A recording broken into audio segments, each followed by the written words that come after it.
होती. 4 दिवस झाले होते माझ्या मुक्ताबाईच्या पोटामध्ये अन्नाचं कण नव्हतं. ज्ञानोबारायानं पुन्हा मुक्ताबाईच्या चेहऱ्याकडे बघावं आणि माझ्या ज्ञानोबारायानं पुन्हा काकेमध्ये जोडी घ्यावी आणि पुन्हा भिक्षा मागण्यासाठी जावं.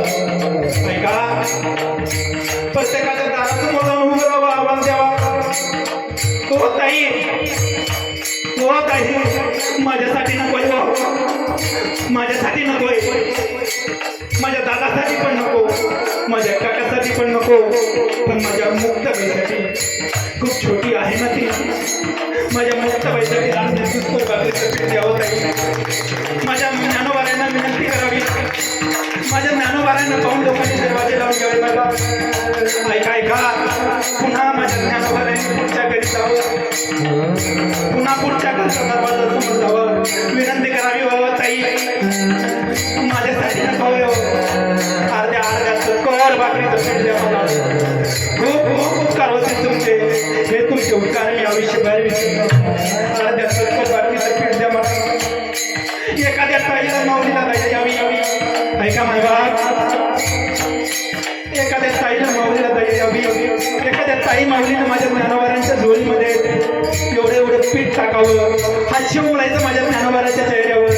नका का माझं भागेना, नका का माझ्या दादाचं भागेना, नका का माझ्या काकाचं भागेना, पण माझ्या मुक्ताबाईची भूक भागेल. हास्य बोलायचं माझ्या ज्ञानोबारांच्या चेहऱ्यावर. जात असताना आपण कधीतरी आळा केला, आपण जो घाट बघतो ना, त्या घाटावरून जात असताना ज्ञानोबाराच्या चेहऱ्यावर हास्य असायचं. ऐका ऐका, तो पगडीवाला म्हातारा ज्ञानोबारायांना आडवा यायचा आणि म्हणायचा, काय रे ज्ञान्या, काय चालवलंय झोळीमध्ये? काका, ओ काका, एवढ्या वेळेस मला एवढं पीठ नेऊ द्यावं काका. हात जोडून विनंती करतो काका. काका, मी तुमचे उपकार आयुष्यभर विसरणार नाही काका. एवढ्या अर्ध्याचं थोर भाकरीचं पीठ मला नेऊ द्यावं काका. हे तुमचे उपकार मी आयुष्यभर विसरणार नाही काका. त्या पगडीवाल्या म्हाताऱ्यानं ज्ञानोबारायांच्या काकेतील झोळी हिसकावून घ्यावी. नुसता हिसकावून घेत नव्हता मायबाप, ते पीठ मातीमध्ये टाकायचा. नुसता मातीमध्ये टाकत नव्हता, तर ते पीठ पायातल्या पायतनानं माती मिक्स करायचा. कारण मी गेल्यानंतर उचलून गेला. ज्ञानोबारायांना तर चालावं. मुक्ताबाई वाट बघत बसली असायची. आज तरी माझा दादा माझ्यासाठी काहीतरी आहे, आज तरी माझी भूक भागेल.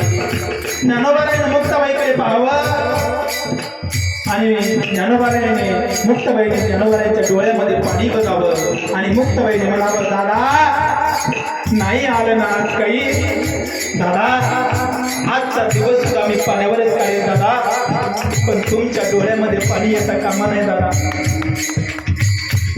ज्ञानोबाराने तड चालत काठीमध्ये जावं, काठीचा दरवाजा लावून घ्यावा, थोडी पुढी यामध्ये मुंडके टाकून माझ्या ज्ञानोबारायांना रडावं.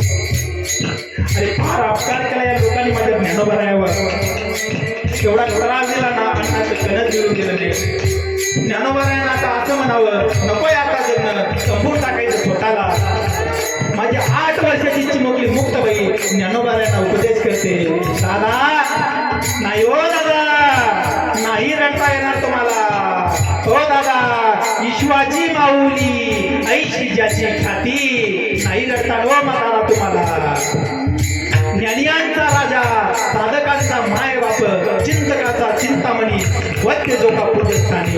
माझा ज्ञानोबा, माझा ज्ञानोबा दादा, नाही रडता येणार हो तुम्हाला. अरे आपल्या लोकांनी आपल्याला त्रास दिला म्हणून काय लढायचं असतं का दादा?